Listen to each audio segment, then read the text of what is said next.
whoever watches it later will miss the beginning.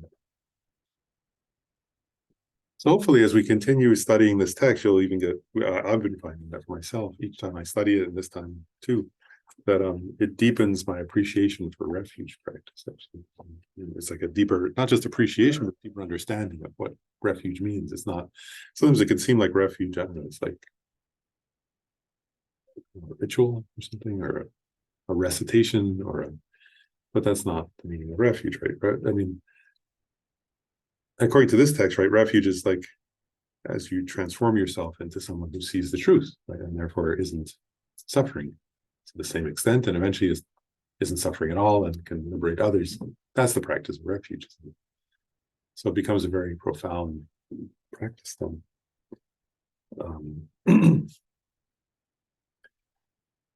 And last time, I won't go over them again, right? We covered the ultimate and the relative levels of each of the 7 Vajra points. And today we're mostly going to focus on the Buddha jewel, right? The first of the 7 Vajra points. But first, I'll just briefly cover something else that's kind of taught in between. In the and it's taught because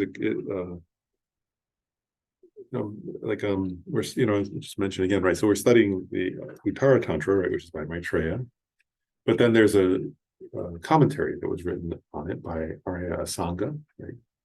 And Arya means like, right, someone, Arya Asanga. Why do they call him Arya? Noble Asanga, right? Means he saw emptiness directly. Right? He said some people say he was like a 3rd level ground bodhisattva. So he wrote a commentary. I think it's called the Ratna Vibhaga. And then in that he quotes which sutras, like he goes back and quotes different sutras explaining what Maitreya was explaining from the different sutras of the Buddha, and then he elaborates a bit. And then we're mostly basing our understanding of that on Gyaltsab Je's commentary to that. I'm looking at other commentaries to compare, because sometimes they explain a certain line a little more clearly. But anyway, so Asanga, Arya Asanga,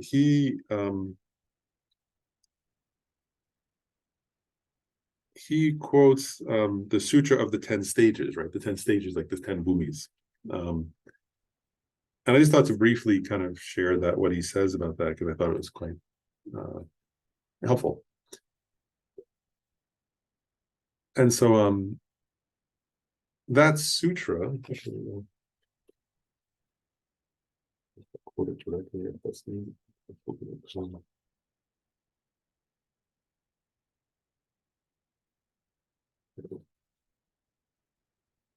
Yeah, here it is. The Sutra of the 10 stages. He's getting at what this whole text is about. So we're finishing up the general overview of the 7 Vajra topics, right? And then we're going to get into the first Vajra topic. So he's kind of saying, so this whole section has been covering what are the 7 Vajra topics, what's their ultimate and their conventional explanation, or what are they on the conventional and the ultimate level. And then he kind of quotes the Sutra of the 10 stages to get at what this text is getting at. And so that text uses a simile, he says. Actually, here's how he says it. In light of this, the Sutra of the 10 stages uses the simile of the process of purifying gold. So what's that getting at, right? The gold, right, is your own Buddha nature, which is already there within you. And this metaphor. So again, going back to the I go for refuge, right?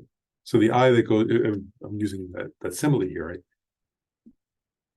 Actually, oftentimes, this is my own point. I always try to clarify what I'm saying, exactly what they're saying, and I add something. But oftentimes, I think this is just my own interpretation. But when we say I, right, like I want this, or I go for refuge, or we're actually identifying, oftentimes, with the garbage that needs to be separated from the gold, right? So, like, is a problem, isn't it? Like, I'm mad at you, I want what such and such, or whatever. We grasp at, we hold very tightly, actually, oftentimes to the, if you think of gold that has, like when they find gold, right, sometimes it's encrusted with stuff on the outside, and then even it's gotten in, right, so they have to like melt it and sometimes smelt the gold and separate out the impurities and so on, or whatever. But anyway, sometimes we identify with the wrong aspect of our being. so this whole text, the Uttara Tatra, one thing it does, which I think is quite beautiful, is it's helping us to, it helps me anyway, to emphasize the right things, the things that actually matter. That makes sense. In particular, Buddha nature. Yeah. And it's interesting, isn't it? Because if Buddha nature is the emptiness of our own mind, right? And if the Dharmakaya is the emptiness to some extent, the Svabhavakakaya Dharmakaya aspect of the Dharmakaya is the emptiness of a Buddha's mind. If you take refuge with that awareness, right, then already your mind is actually focusing on emptiness, on the ultimate, which is quite useful. I find that, and it's more useful than if you focus on where there's a famous line, it says it in various sutras, but the Vajrakutta Sutra is one famous one where, I said this before, where the Buddha says that one translation puts it like, those who by my form did see me, saw me not. The Buddha is the Dharmata. Right? Whereas if you think the Buddha, when you think of the Buddha as just that form, right, the son of Mahamaya and King Shuddha, I think his name was that. That's not, the Buddha is saying, that's not the ultimate Buddha. The ultimate Buddha is the Dharmata, is the Dharmakaya. Right? And those who really see the Buddha see the Dharmakaya. Right? Not that, the body of the Buddha is a conventional, right? A conventional appearance, and is quite useful for those who can't see the Dharmakaya. But ultimately, we want to see the Dharmakaya, right? So, this whole text emphasizes that aspect of the ultimate, which is quite useful from a practice perspective, I think, in terms of how to take refuge. But anyway, so it's saying the metaphor here in this sutra is purifying gold. And it's funny, it says gold, but then it uses the example of a jewel in the actual scripture, so I don't know why. It seems like the translator here said the simile of purifying gold. Oh, no, the sutra in this. Oh, I see. First, he says that sutra uses the analogy. The Sutra of the 10 Stages uses the analogy of purifying gold. Then he quotes a different sutra, the King Darini Ishvara Sutra. So it's a different sutra. That's interesting. Yeah, anyway, the king. Now he's quoting that sutra, and he says that sutra uses the analogy of purifying a sapphire. So that's it. So it's two different metaphors. So now he's using the metaphor of. So two different sutras use two different similes. Here are the similes of purifying a sapphire. And in this sutra, he gives three different levels. The Buddha gives three levels. So he says the skilled jeweler first would place the sapphire. They would find the kind of raw, natural sapphire onto the earth, right? He says first they would place it in a solution of sal ammoniac and clean it with ox hair cloth. Then they would put it in strong fermented juice and clean it with Kambala wool. Then they would place it in great medicine and purify it with fine cotton cloth. And he said, and the Buddha says, is making a point. He's saying similarly, right? This is kind of similarly, disciples like us, right, are like sapphires that are crusted over, and impure, are obscured by impurities, right? It's getting at our Buddha nature, right? Our Buddha nature is there all along, but it's covered over.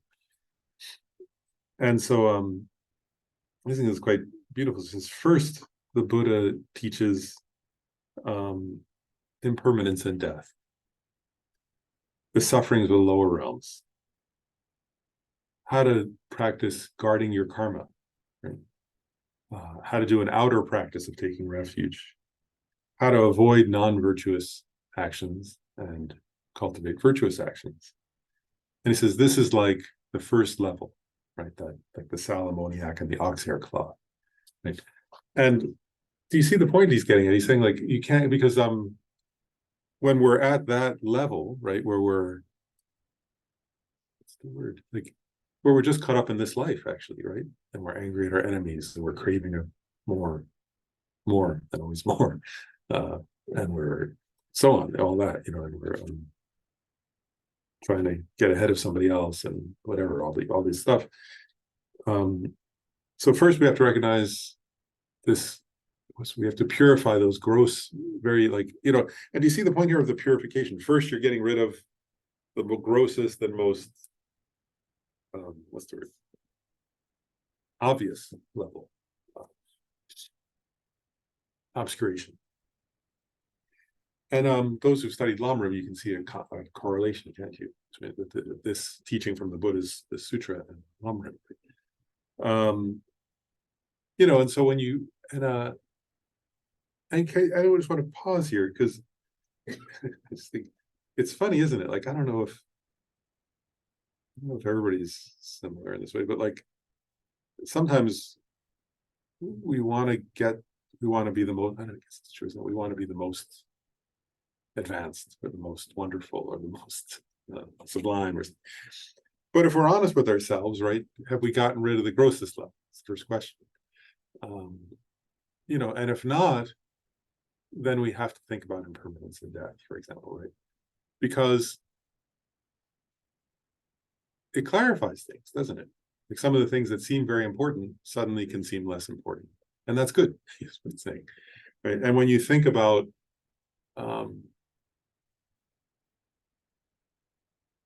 that happens, doesn't it? Like what I used to think that someone say, people did some repair before the person died.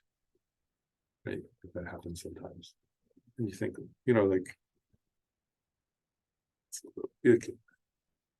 actually, I was thinking that Buddhist stories don't really tell it that way usually. That's a very, in very movies oftentimes, right? People, they're dying and they go and there's hopefully a repair, sometimes not.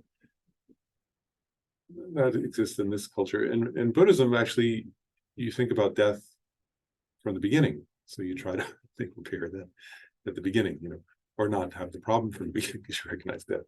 It's a different approach, isn't it? And that's so this is the strong solution, getting rid of that very gross level of hatred, for example, and greed and so on. Then the sutra says, once the Buddha has done that, they're not done, right? There is, of course, the Buddha isn't done. That's just the grossest level of clearing off this sapphire. And by the way, one text said that is for those. That's the way the Buddha teaches, and I think this is us. Is for those of only slight spiritual capacity. But then it says, but actually, one of the beautiful things about the teaching on Buddha nature is those of slight spiritual capacity have great spiritual capacity also because they have Buddha nature. It's just for now, temporarily, they have slight spiritual capacity, right? So temporarily we can have slight spiritual capacity because our Buddha nature is so covered over. But once we get rid of that, then we no longer have slight spiritual capacity.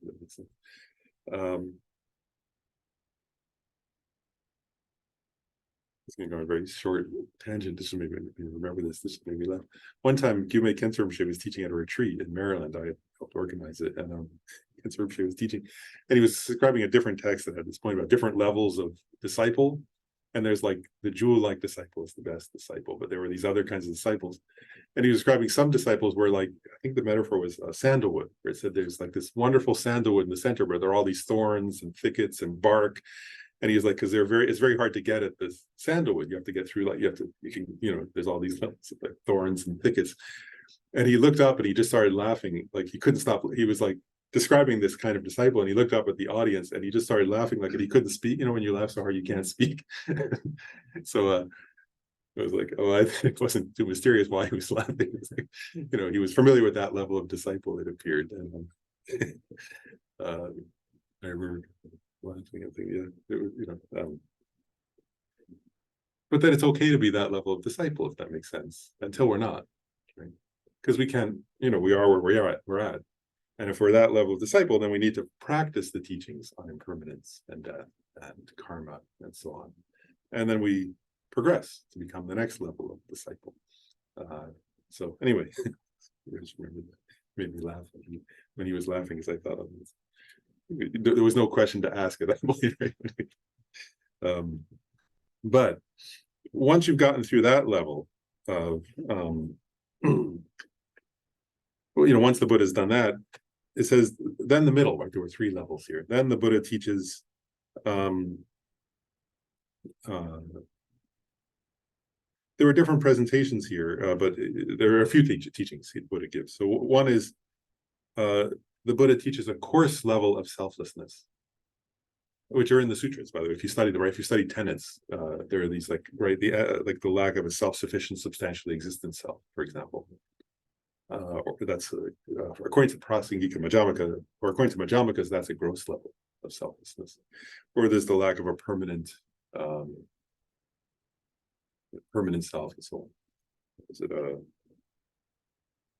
permanent partless uncaught self, you could say, things like that. These are gross levels of selflessness.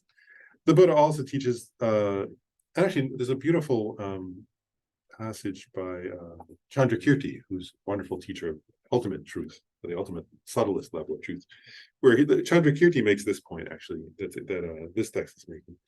Where he says also the Buddha has to, the way Chandrakirti says it is quite beautiful. He says like this, he says, we need to refute, ultimately, the inherently existent I. That's the ultimate refutation. And then he says, but there are four coarser, Chandrakirti says what this text is saying, which Chandrakirti says there are four coarser things that one grasps at. And he says, if you're still grasping at a permanent I, you can't identify even what the inherently existent I. First, you have to overcome the view of an impermanent I. So he says you have to understand subtle impermanence, not just gross impermanence of death, but the subtle impermanence that you change instant by instant. It's different, isn't it? Because it's actually even hard, it's kind of embarrassing, isn't it? It's hard to even recognize in an experiential way, so that it's integrated into our actual lives, that we're going to die. And that couldn't be more obvious, right? Like, it's the most obvious thing you could possibly get at, and we don't live according to it. Then Chandrakirti is saying here, this one is subtle, right? In other words, that we actually, not only are you going to die someday, but instant by instant, everything about your being changes. It doesn't last for a second moment, the way Buddhist philosophers say it. And they actually say, there would be no, there is all this gray hair wouldn't be here if it weren't for the fact that I was changing all along, instant by instant, right? That we each are. So it's so the Chandrakirti and the Buddha are saying there's a different level, subtle impermanence. Then also, and so on, like another one is impurity, right? Which means that we grasp for happiness at things connected to mental afflictions, right? Which are impure. Right? So the mental afflictions are impure, but we look at our own experiences connected to them as if they're pure and that will lead us to happiness, right? And he says, if you're still doing that, how are you going to get rid of the most subtle level of grasping? You can't even recognize, he's like saying, it's like you're insane in that sense, right? Like, so how are you going to understand the philosophically most subtle thing if you're still chasing after it, suffering as if it were happiness? And I think, it's like funny, if you think about that deeply, I recognize for myself, that would be my autobiography or something like that. Yeah, because it's where, as a samsaric being, that's what we do, right? We grasp at the wrong things. And then,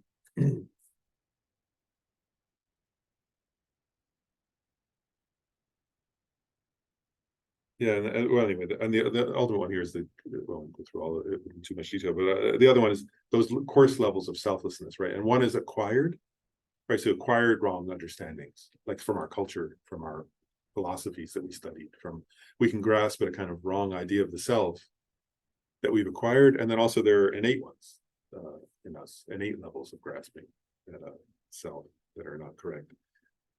Like there's an innate level of grasping at a self-sufficient, substantially existent self. And it's quite profound to realize that that's empty, that self is empty. But what the Buddha is saying is that's only the middle level of the three. And then having overcome those, the final one, which was like soaking it in the great medicine, polishing the sapphire with a fine cotton cloth, that is the equivalent of that is when the Buddha teaches and we practice the teaching on the ultimate truth of things in their actuality, their emptiness of intrinsic reality status. And that's the most subtle level. purifying our sapphire-like Buddha nature. So does that make sense? So I just think so. In one way, that's what this text is about, right? Is how do we purify? So Asanga here is sort of finishing up the overview of the 7 Vajra topics with this quote from a sutra, and he's basically saying, this is what this text is doing. It's helping us understand that we have this sapphire-like quality within us, or this gold-like golden quality within us, and helping us understand how to purify it. And the main way to purify it is that third one, right? Is meditation on the ultimate truth. But he's saying, we can't get there unless, I think it's a very profound point. That's why I wanted to get to it, is on the one hand, we need to think about that. That's what this text will help us do. And at the same time, we have to recognize, okay, this, who am I? Or say the I go for refuge. Who's the I, right? So this is presenting a certain one way of thinking about it, right? Is I'm like a sapphire encrusted with impurity, right? And then I can ask, well, which level of impurity do I need to work on first, right? And there's a quote, I can't remember whose quote it is, but it said, it's a thing like Chandrakirti, but I'm not sure. It says, if you don't think about impermanence and death in the morning, then by the middle of that day, you'll be caught up in many cravings and desires, right? So that's like a reminder, right? Like, what level am I at, and start there, and then move from there to the subtler and subtler levels.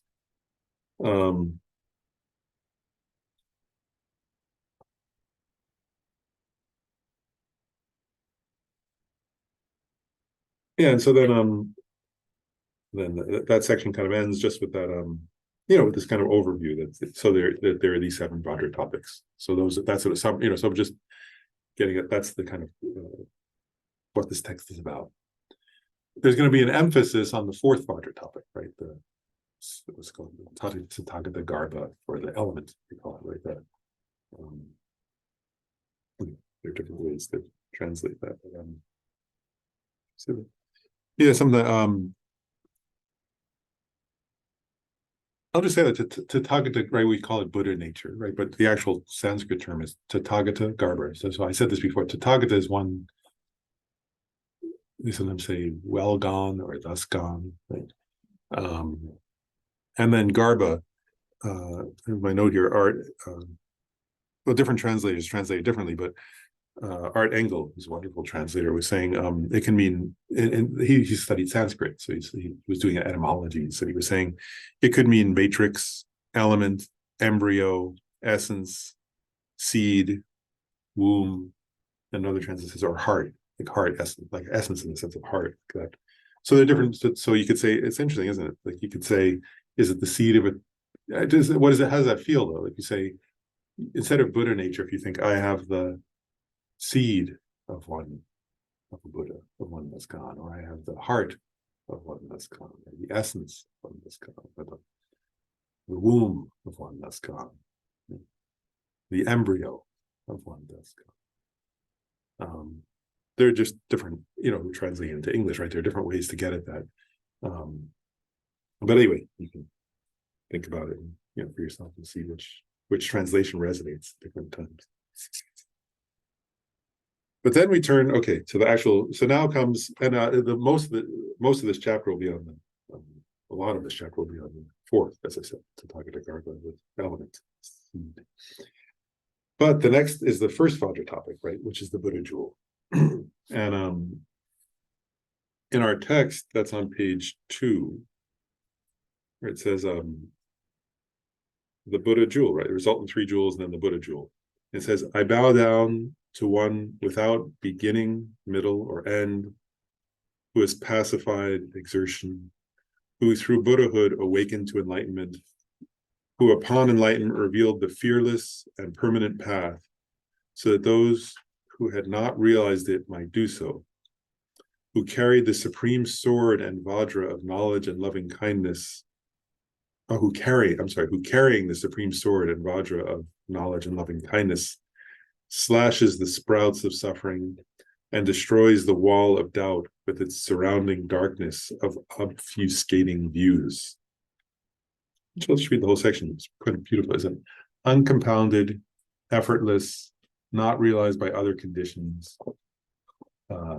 Should be endowed with knowledge, loving kindness, and ability, and endowed with the two welfares as Buddhahood. It is uncompounded because its nature is without beginning, middle, or end. It is effortless because of having pacified the Dharma body.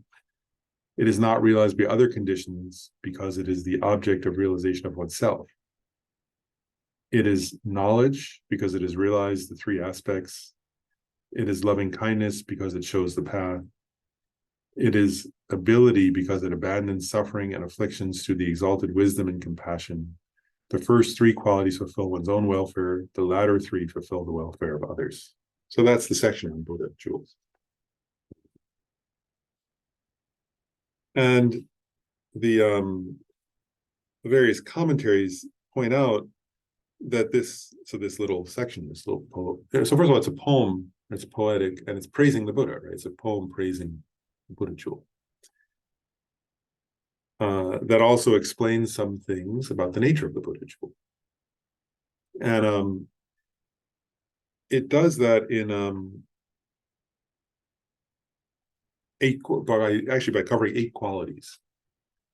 Actually, really, all the commentaries say 8 qualities, but then there's sort of 8, which are 6, and then the last 2 are kind of categories to look back at the 6, if that makes sense. So it's like there are 6 separate qualities, and then 2 points that kind of summarize what those qualities, that each of those are into categories. But Gyaltsab Je, in his commentary, says something as a preliminary to this. So I want to cover it because you'll understand better what he. And actually, I think Gyaltsab Je. One point I want to make also is, Gyaltsab Je he's pictured there below Lama Tsongkhapa. Yeah. And one thing he's quite wonderful at is preventing confusion.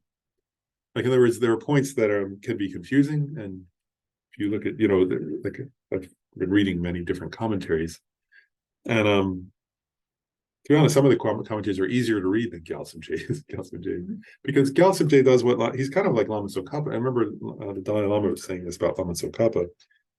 He said, there are other writers who wrote more than Lama Tsongkhapa, but what Lama Tsongkhapa did that Gyaltsab Je is similar to in this text, is he goes to the most difficult points and clarifies them. That was a praise that the Dalai Lama gave Tsongkhapa. He said Tsongkhapa's unique quality is the things that are really hard to understand, he spends more time on. The things that you would most likely misunderstand, he'll stay with for a long time. And he sort of will bring up how people have misunderstood them over time and say, this is why that's not the correct understanding. This is the correct understanding. Here are so many reasons why, and so on. That's what Gyaltsab Je does in this text, for this text. So Gyaltsab Je prefaces his coverage of the 8 points by saying, so he says these verses are going to pay homage to the Buddha jewel by way of 8 qualities or aspects of Buddhahood.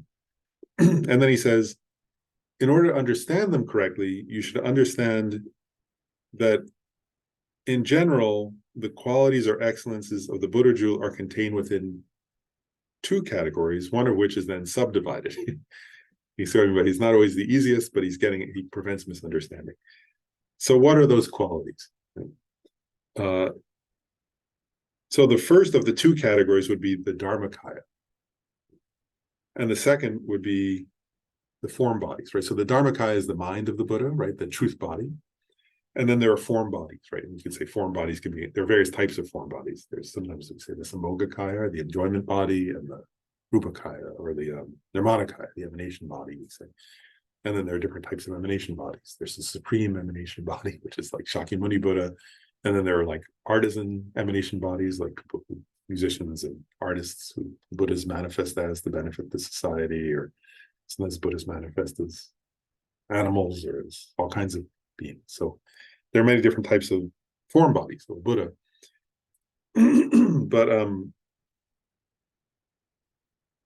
But here Gyaltsab Je is pointing something out. He's saying, in order to understand these verses, it's useful to remember that there is the truth body of a Buddha, which is connected to the Buddha's mental body, as some say, and then there are form bodies.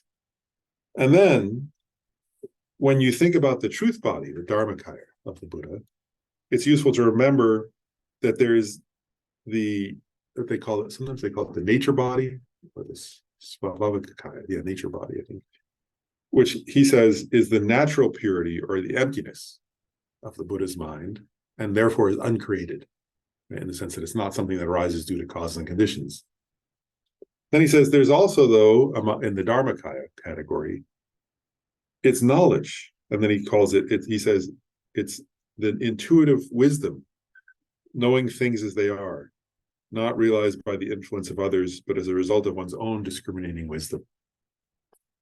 So Gyaltsab is pointing out, right, that there are form bodies of a Buddha, then there's the truth body of a Buddha. And then they often do this, that you can subdivide the truth body of Buddha into, they sometimes say, the wisdom truth body, which is a mind that understands, that is a knower. And then there's the nature body, which is the natural purity, meaning its emptiness. So anyway, you'll see why that's important in a minute. So once we start getting into the 8 qualities, then, right, the first of them is, this actually says here, right, I bow down to one without beginning, middle, or end, right? And below that it says, it is uncompounded because its nature is without beginning, middle, or end, right? So uncompounded, right? So it's saying the Buddha is uncompounded without beginning, middle, or end. So I want to debate for a second, right? Like, if you were to say, remember I said this earlier, the quote from the Vajrakutta Sutra, those who by my form did see me saw me not. The Buddha is the Dharmatara, right? But if you were to say, wait a second, Buddha had a beginning, he was conceived, right? Like, he was born from his mother's womb. She held a tree, right, in Sal Grove, and she gave birth while standing up, and and then he grew up. And there's famous stories, right? He was a prince, and his father wanted him to stay and become like a monarch, and overprotected him, and so on, and all that. If you've all read the life story of the Buddha. So how is he without beginning, middle, or end? Right? Do you see now why Gyaltsab had to clarify? Right? When it's saying you are without, remember I said this text emphasizes the Dharmakaya. Right? This is a text that's its emphasis. This is on the mind, our mind, or the emptiness of our mind, and the emptiness of the Buddha's mind. So when it says it is uncompounded because its nature is without beginning, middle, or end, Gyaltsab says that's referring to the emptiness of the Buddha's mind, right? Which is uncompounded. It's uncaused because it's an emptiness. It's mere lack of intrinsic nature, right? So a lack of something didn't arise due to causes and conditions, right? So that's what means uncompounded. It didn't arise because of causes and conditions, because it's an emptiness. It's a lack of intrinsic existence. Yeah, that's what you're going to say. So it was not produced by causes and conditions, right?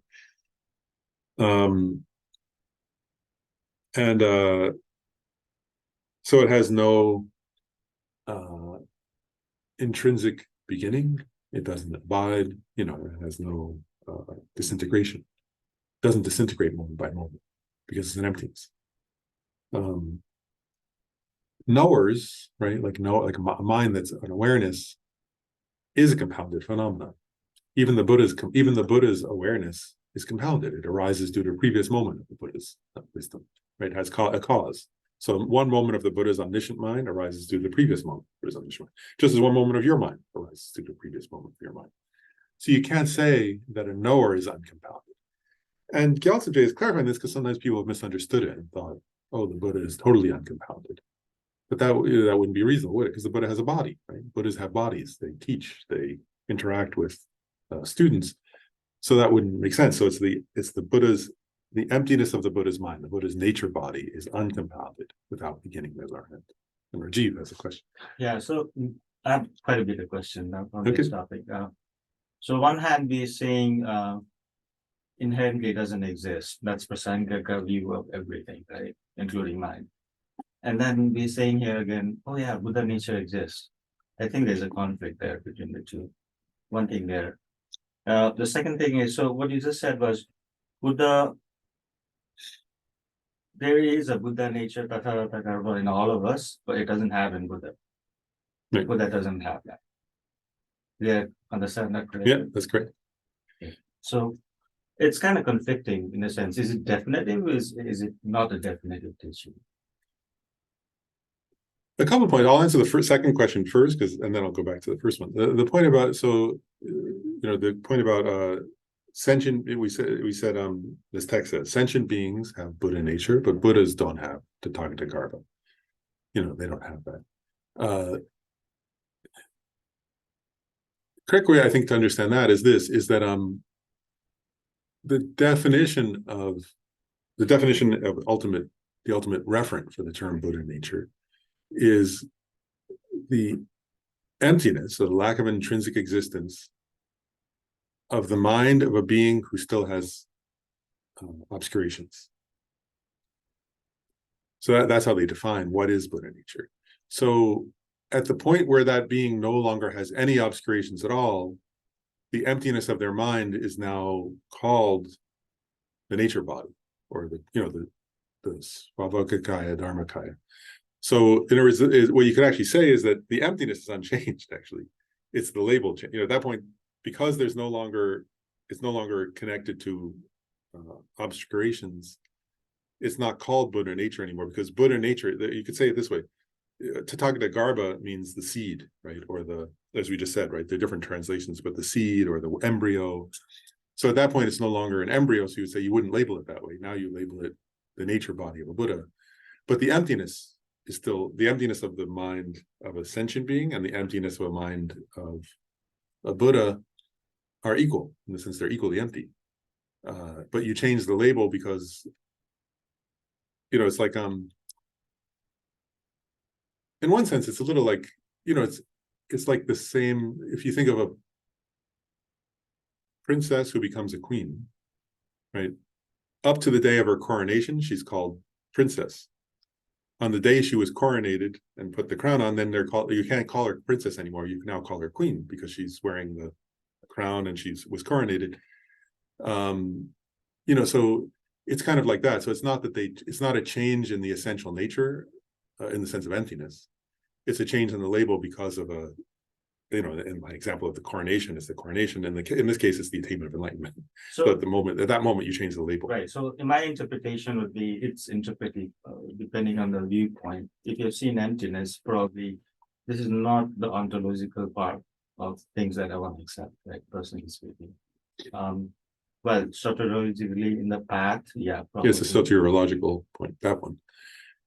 Then your other question was, does Buddha nature, you're saying we're saying it's an emptiness, but does it exist? You answer that question in the first part itself. So Buddha doesn't have to, he doesn't need one. Yeah, and I guess the way I think about the way I think about that is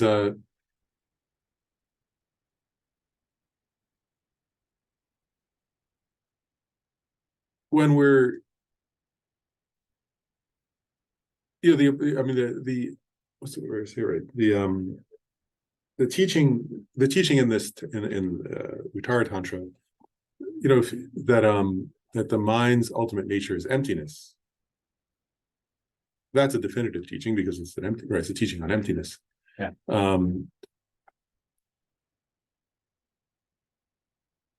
Yeah. So that I think that's very good. Yeah. Thank you. Other questions, actually, while we're pausing. Okay.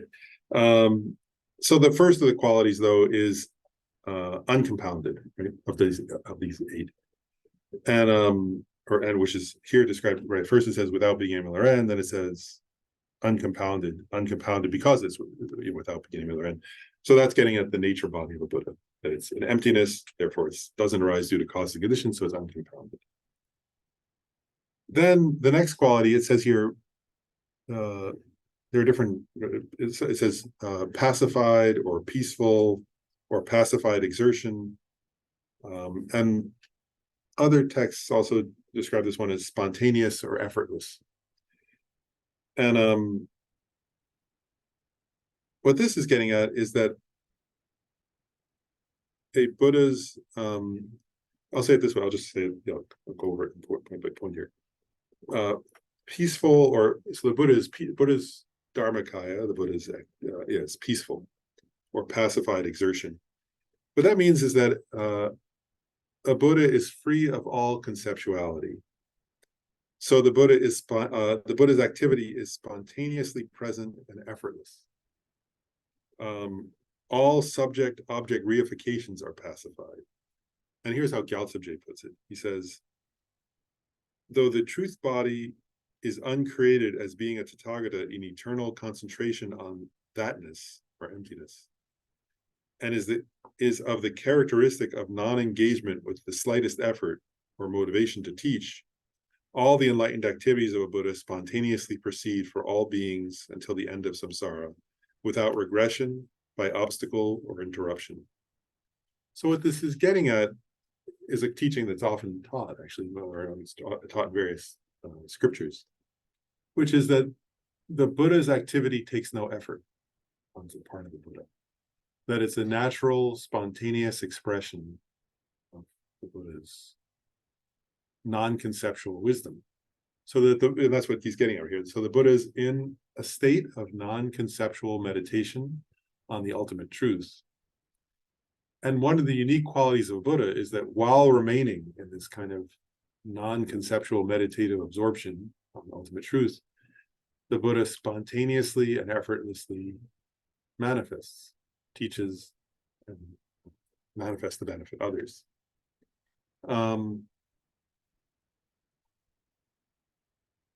And so I'll get a point here. There's also a point here. It says, without, what does that, I just want to ask you, like, to think about something. I've thought about it a lot, actually, ever since I first heard this teaching. What does it mean that the Buddha is free from conceptuality? Like, I'll just ask you to think about it, right? Because like the Buddha teaches using words, right? And the Buddha explains quite detailed philosophical points, right? And Buddha teaches everything from like ethical principles, right? The Vinaya, like how to, be an ethical person, to teachings on bodhicitta and compassion, all the way up to teachings on the ultimate truth and the nature of things and so on. And yet this teaching is saying, and the Buddha is utterly free from conceptuality. I'll just ask you to think about, what does that mean? You can see both the truths at the same time. Yeah, well, I mean, what came to my head was we had that prayer that we say at the end where you say merely labeled, totally empty from its own side. And we have to like say that, think about it as we say things. But to Buddha, it's implicitly obvious. There's no thinking about it. So even as he says or does things in a form body, it's spontaneously understood by him to be merely labeled, totally empty from its own side. Like to the very core of his mind. That's which is wild to think about, but yeah. It is wild to think. Yeah. For me, it's simply the language.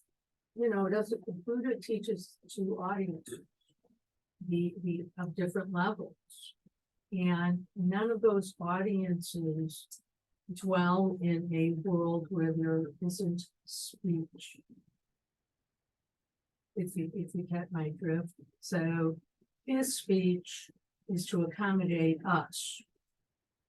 It's so obvious he could transmit the truth through an energetic field of being in terms of his evolution. Not a lot of people are open to it. Interesting points. Anybody else have thoughts on this? I just think it's an interesting thing to contemplate. Yes. I don't know. I mean, I'll add. I'm not. First, some. I think what people said is quite reasonable. I'll add one more point, which I had thought about this for a number of years. Like, what does that mean? The Buddha is free from conceptuality, and then, and free from effort, because sometimes it'll say, like the Buddha walked somewhere and so on, right? The Buddha did this activity. And one point I'll make is that free from conceptuality, like, in Buddhist philosophical teachings, they say, what does it mean to be conceptual? And what is conceptuality? And there are various teachings on this, but conceptuality involves what they call a sound generality, right? Which is a word, sound, right? And a meaning generality, right? So it's actually interesting, right? So when we're doing conceptual thought, it means that there's at least one of those two things, right? So there's either a sound or a meaning. And it says which the person views as suitable to be mixed. So I mean, sometimes they say, for example, if you hear a word in a foreign language that you don't know, right? You've never known that language, and you hear a word, you think that's a word. What does that mean? Right? So there's a sound generality that you think should be mixed with a meaning, right? Or sometimes you have a meaning, right? You think, like, let's say you remember that one said, like, remember once I was with a Tibetan Geshe, and he saw a raccoon for the first time, and he said, "What is that? Is that a dog or a cat? What is that?" Like, he's like, "I don't think it's either. What is it? What's the name for that?" Right? So there was a meaning, right, but no word yet, which we all have at times, right? And there's a quality of thinking. Somehow we have this idea that, I mean, in that example, those examples, right, where they also should be mixed with external things, right? Like, so you have a term, you have a meaning, and you think they correlate to something, some object, existent object, right? And once we learn the word for something, right, like they actually become mixed in our, they do, don't they? Experientially, they become mixed for us, right? Right, to the point where, like, that's why it was that saying, as I remember, when I was a little kid, I remember my mom first told me that, what was it? Sticks and stones can break your bones, but words can hurt. And I realized that's not true. It's saying, right, sticks and stones can break your bones, but words can never harm you. And well, that's just ridiculous. Of course, that's not true at all. Words hurt people all the time, and words actually lead to bigger hurts than sticks and stones, don't they? Like, it'd be a relief if there were only sticks and stones, not words, in that sense, because words can lead to wars, for example, can't they? And all kinds of terrible things, the wrong words, So all I'm saying is, when you think about this, the Buddha is free from conceptuality. It can be useful to contemplate, well, that's what conceptuality, what is conceptuality? It's this approach where we have terms or sounds, we have meanings, and we mix them together and think they correlate to and are mixed with, that's the term they use, objects, existent objects of experience. And so the Buddha doesn't do that. That's what I'm putting it, right? The Buddha doesn't. So the Buddha would relate. And so it's interesting that I was like, oh, I get it. At least this much I get. I don't really understand. I don't understand what the Buddha's experience is like. I don't really know. But I was like, that's fascinating to think of. The Buddha uses words to benefit disciples, to benefit beings. But never the word. Doesn't mix them. So put it simply, right? Buddha doesn't mix them. So anyway, it's interesting to think about. Yep. I think you said a long time ago, was that in Tibetan compassion, there's 6 words, 8 words for compassion. Many, I can't remember how many, yeah. And it really goes to the point of using the label of the sound of word in a particular language with the object. Because if you know more than one language, you know that the same things can have not just different words, but different conceptions. Yeah. So it's sort of interesting that Tibetan has all these words for compassion. It would be, we can't get to that by thinking of the word. We can't understand it by thinking just of the word, because we have a fixed idea in our mind. Yeah. So how do we get to the other? The other meanings? I guess that's. And it's interesting, isn't it? To me, what you're getting, it gets at the very first point. Very first class, I was pointing out that, where he said, these are called Vajra, 7 Vajra topics, and then he said, one meaning of Vajra, right, is like impenetrable, like unbreakable, but also impenetrable. And it's fun that when they say that, right, in this text, they say, so one sense of Vajra topics means these are really hard to understand. The real meaning of these is very difficult to penetrate. So Asanga and Gyaltsab sort of say that's one meaning of 7 Vajra topics, is these are 7 topics that are difficult to understand, in the sense that they refer to experiences, to inner experiences that are beyond words. Ultimately, the inner experience of direct realization of emptiness, which is, so he says in one sense, they're hard to penetrate. But then he says something else, which he says another way of thinking about this meaning of Vajra topics is that, and this is, I use this phrase, they call them Vajra. Somebody said, almost like Vajra standing points or something, but I prefer like Vajra words, in the sense that they're the words of someone. On the one hand, they're the words of trying to express something inexpressible, right? But they're the words of a person, Maitreya in this case, who's had that experience. And so they're Vajra words also in the sense that they're coming, that they're I think this is getting at what we're talking about, and also what you're like, it's fascinating, right? That they're coming from someone who's had that experience, and they're expedient, I sometimes think of playful, creative expressions to try to help someone who hasn't had that experience move towards that experience. And then they say, that's where it says, so if you think deeply about the words that come from Maitreya and from Asanga, and you internalize them and you contemplate them and you meditate on them, then eventually, even though it's in one sense impenetrable, it will take you to that experience. And then you'll know for yourself what that experience is.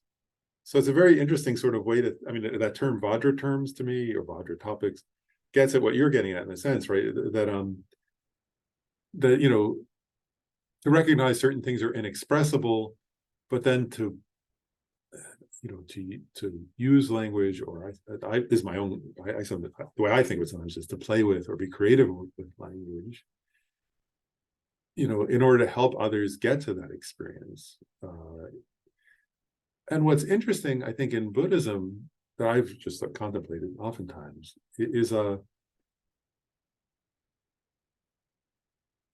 that's why I think also in Buddhism there's this emphasis, especially in the Tibetan tradition, on lineage and on going back to the sources, to the sutras and to the shastras, like by Maitreya, is that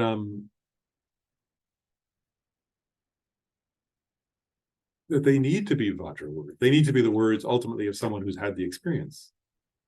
Because otherwise, I really get it in a way. That's why I'm always so cautious in a way, trying to teach, is that there's a recognition from my side. I haven't had the experience that Maitreya has had, and so to try one's best to stay truthful to, and to go back to the actual word. That's why I read those. That's why I read the verse. It's hard to understand that verse. It is like a Vajra, in that sense, right? If you read that, you go, "What is it getting at?" But Maitreya expressed it that way for a reason, and then to sort of use Gyaltsab and these other commentaries. But the point is they're getting an experience that's hard to have, and it's easy. Actually, I just think that this is my own reflection now, obviously, but if I were talking about when I sometimes go around and give talks, if I talk about hatred or anger, it's very easy. Everybody has that experience. It's so easy for people to understand that. But here, what Maitreya is getting at is, right, the experience of the uncompounded, that's without beginning, middle, or end. Wow, that's hard to comprehend, and so we have to. So I think there's something in, so your point about compassion also, right? Like, there's a benefit in going to like the words of the bodhisattvas, going back. That's why Dalai Lama says, go back to Shantideva's teaching. If you want to contemplate bodhicitta, for example, he says, study Shantideva over and over, because Shantideva was a bodhisattva, and because Shantideva based his teachings on the sutras of the Buddha, and then you'll understand the meaning of bodhicitta differently. So anyway, is that, if that gets at what you were getting. And it's also, if we can also, it seems to me that part of what you're doing and practicing is going from something concrete to something more abstract. And then at some level, it's not abstract at all, it's not conceptual, but it's that it's like a path. Yeah, I agree. Yeah, so that seems helpful, because things like hatred, and they're very concrete, at least the way we think about it. So to make it more abstract, so we can get toward emptiness, you have I don't know, it's more like it's more abstract and more something.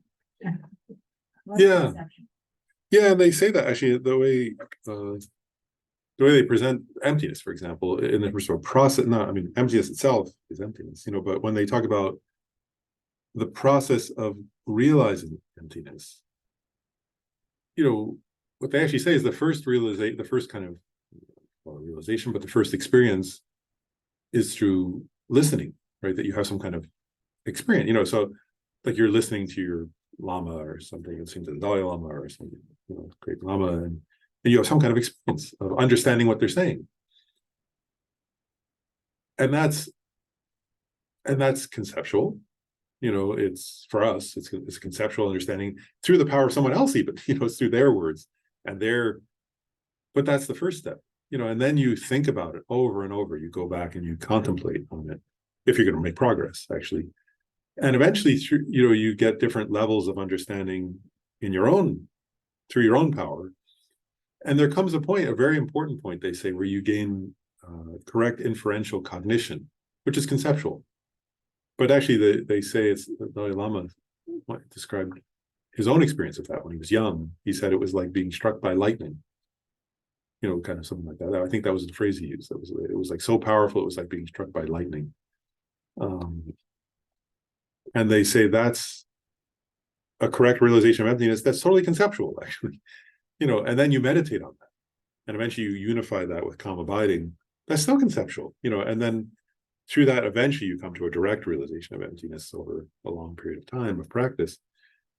So it's getting, I think, the same thing you're getting at, which is we have to come to the correct, as ordinary beings, we're not Buddhas, we have to come to a correct conceptual understanding of certain topics through these words of others, then eventually we come to that understanding through our own contemplation and reasoning and meditation, but then we have to integrate it with deeper meditation until we eventually make it a non-conceptual experience. I think that's in line with what you were saying.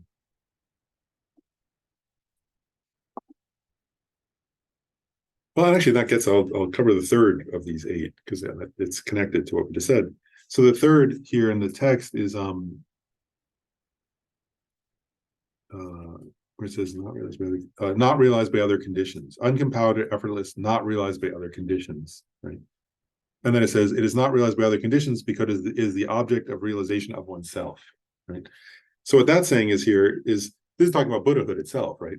So I'm contrasting what we just said, right? For us, right, at first we realize it through other conditions, right? Through somebody else's words, then through thinking about somebody else's words, through thinking about books and so on. But what this is saying is Buddhahood is fully self-awakened. That's the phrase that's used here. And Asanga says, for the Buddha, the ultimate truth is not realized by the influence of others' words or of conceptual thoughts, because it is realized by means of self-arisen intuitive wisdom, by ways of the disappearance of dualistic vision. Buddhahood is an ineffable, and then paraphrase of that, Buddhahood is an ineffable direct experience beyond words or concepts of direct, of emptiness. So what that's getting at here is that the, for us, as we were just saying, right, for us who are ordinary beings, we have to rely on sometimes the words of others, sometimes texts and so on, but that's not the quality of Buddhahood, right? Here we're talking about the Buddha jewel, right? So the Buddha jewel is fully self-awakened, means awakened through the power, first of all, that they've understood it in their own experience directly, non-conceptually, without dualistic appearances. And that's the nature of the Buddha's experience. And then I want to point out something. I said there are 8 qualities being discussed, right? But really, it's kind of like 6, and 2 are categories. 2 are categorizing those 6. So those are the first 3, and the category for those 3 is for one's own aims. Whereas those three qualities of a Buddha, right? So that it's the Buddha is uncompounded, peaceful, and fully self-awakened. And this relates this to yourself for a second. What it's saying is, because right, the Buddha jewel is what you're going to achieve, right? We're talking about the resultant state here mainly. It also applies to Shakyamuni Buddha and other Buddhas, but the important thing here is for you, right? So what this is saying is, when you achieve Buddhahood,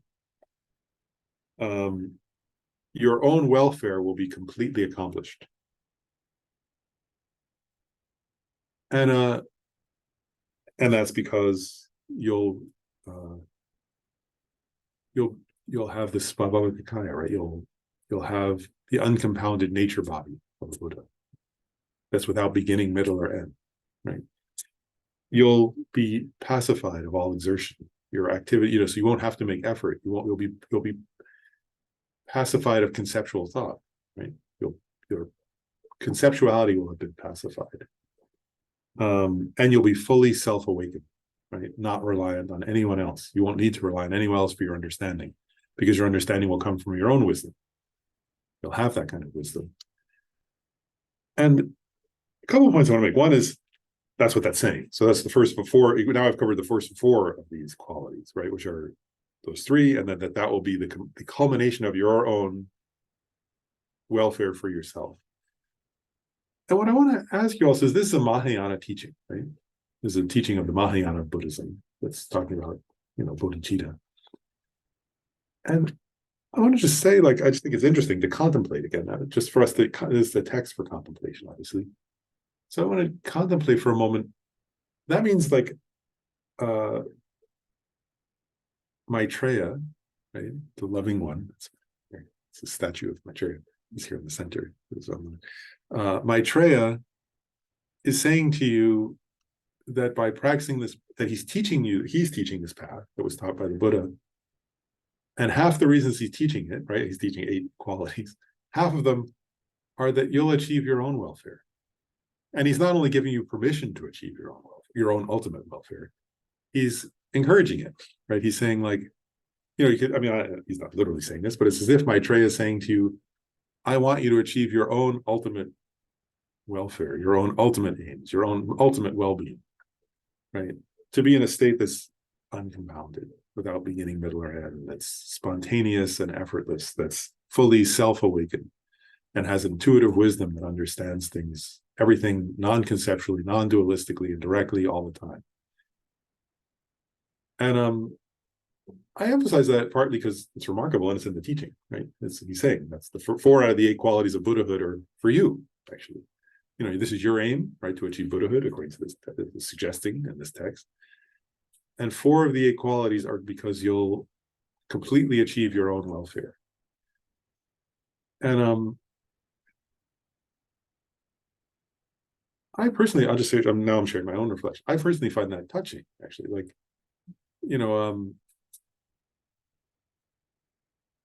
Maitreya's name is Loving One, right? And I'll just share my own reflection on this for what it's worth. And I want to be clear, this is not in the teaching, but I often think back to when I was a kid, when I get to this part, like the people who loved me, like wanting me to achieve, be happy, like I got to remember like the people who cared about me, my parents or grandparents, so like giving advice or giving input because they wanted me to grow up and be a happy person, but they didn't really know very deeply. I mean, they knew the best they could, but they didn't know what Maitreya was. This is Maitreya, right? Like, who loves you, who's wanting you to grow up, right? If we think of the Tathagata as the embryo, right? It's like Maitreya is looking at you as a future Buddha, as his son or daughter, and saying to you, I want you to grow up and completely achieve your own welfare, be ultimately happy. And Maitreya knows, right, that you're going to die someday, right? And your ultimate happiness won't come through, it's not going to come through having a good career. It's not going to come through having marriage or children or a house or however many bedroom house or whatever it might be. It's not going to come about through being renowned or famous or popular. None of those things are going to bring about your ultimate welfare, right? So Maitreya, I take this as Maitreya like a parent, like coming to each of us, and saying, his name means love, right? So he's saying, I love you.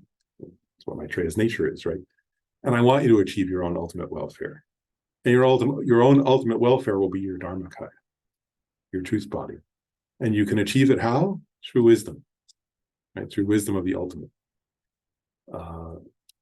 And so then he's teaching us that path, like our parents did their best, or whoever, when we were kids, I don't know, and taught us like whatever they could teach to have a life, right? But they only knew what they knew, and Maitreya knows some other things, and this is Maitreya, doing that for us. So I think that's just my own reflection here, but that there might be a use in approaching it as like a personal instruction, from Maitreya to you,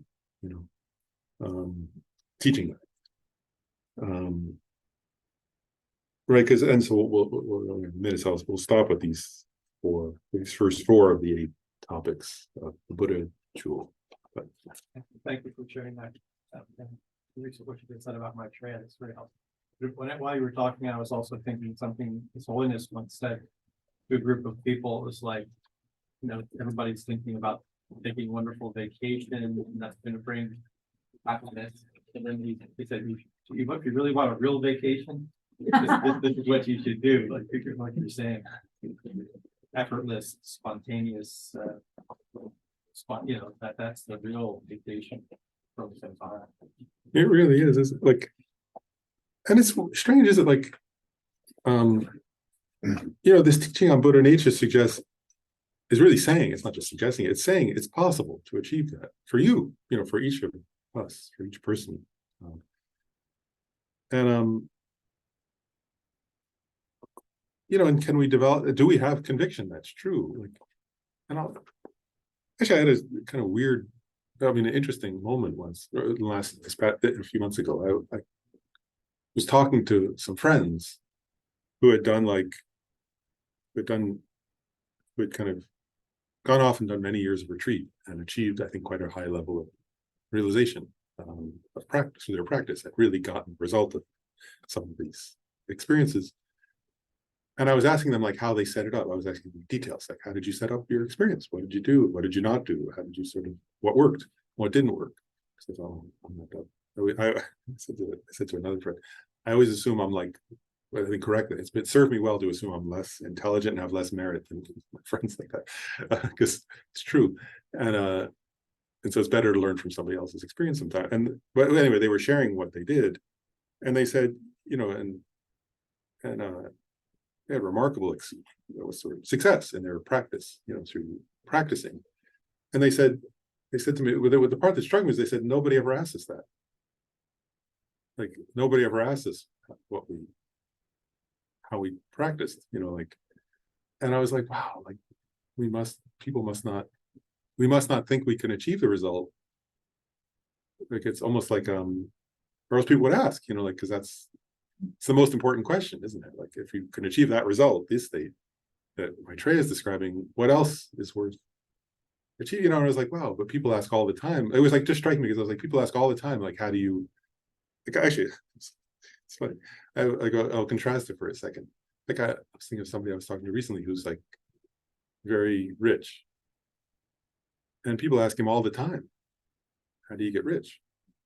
Like, there's no shortage of people who are asking that question. You know, all the time people will ask, how do you get rich? You know, but people who achieve a state like the realization of emptiness, then nobody asks, like, how do you achieve that in your life? So I guess I'm getting it. It's just interesting to think about, but it's getting at what you were saying, which is like, do you have conviction that's possible? Like, do you actually believe you have Buddha nature? You know, and this is, again, Maitreya is saying you do. Maitreya is saying you can achieve this, you know, this pacified, spontaneous, uncompounded state.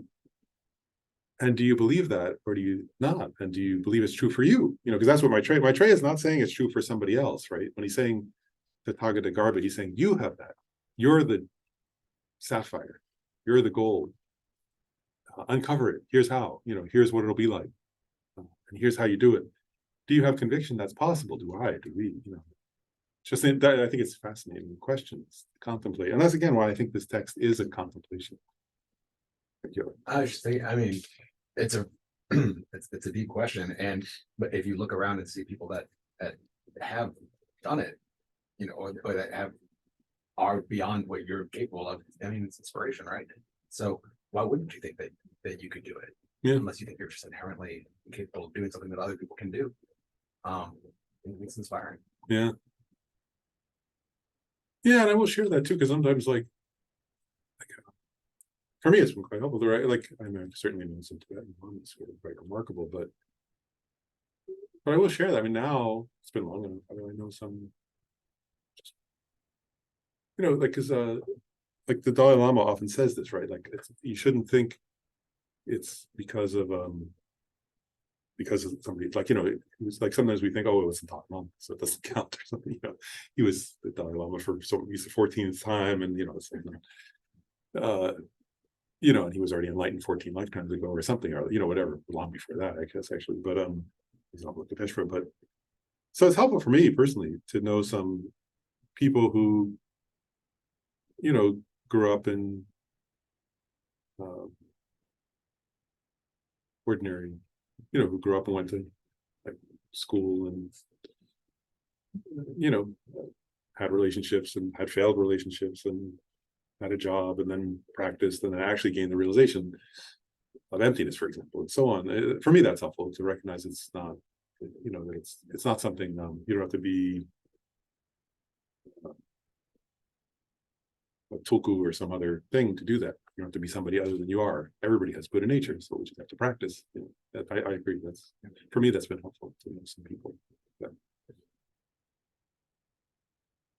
actually, I'll share the last thing and then we'll stop. Actually, one time, actually, I'll share, I think it's okay to share that. Whenever Renee, who's somebody I think has quite, he's a monk, he's not the person I was mentioning earlier, but he's a monk who's a friend who's achieved quite good results. And Lama Zopa told me he had success in his practice. And Renee, the thing that made me laugh one time was he was saying actually it wasn't for certain things, certain practices for him in terms of actual practice. He was saying, like, he went to Lama Zopa and said, "How do you do this?" And Lama Zopa was like, just like, well, you just, you know, like, he gave a very simple answer from his own experience. And Renee was like, oh, like he came in, like, you know, as he sat down and it was quite easy. And then he said he had to find some other people who had struggles to ask them how to overcome, because he was like, Lama Zopa gave perfect teachings, but he hadn't struggled in the same way through the you know, because he didn't have so many obstacles. And so Renee said it was very helpful to hear the teaching from Lama Zopa, of course, because it was the correct teaching. But then, like, for certain parts, it was helpful to find people who had really struggled to gain the realization, because he was saying, like, he was struggling at a certain point, you know, how to overcome certain inner challenges. And so it was helpful. He was saying that it was helpful to have both. And I guess I'm saying that for me, it's similar in that way. Somebody who shows their work, right? Yeah, yeah. Somebody who can just do it in their head. Yeah, yeah. But exactly, it doesn't have to show their work because they can do it in their head. Yeah. Where some of us need cheat sheets and long pieces of paper to do complex stuff. But we should do the dedication. So. The supreme jewel bodhicitta, where it has not arisen, may it arise and grow. Where it has arisen, may it not decrease, but increase more and more. In the snowy mountain paradise, you, the source of good and happiness, all powerful Chinrezig Tenzin Gyatso, please remain until samsara ends. I dedicate all these merits, which are merely labeled, totally empty from their own side, so that the I, who is merely labeled, totally empty from its own side, may achieve Buddha's enlightenment, which is merely labeled, totally empty from its own side. In order to lead all sentient beings who are merely labeled, totally empty from their own side, to the state of enlightenment as quickly as possible. In particular, given what we studied today, may we all have success in practicing the teachings of Buddha and Maitreya, and achieving the resultant Dharmakaya of a Buddha, which fully fulfills our own purposes, complete, as Maitreya described. May we each have success in achieving that as quickly as possible. Thanks, everyone. Thank you. Thank you, Lauren. Well, thank you, William. See everyone.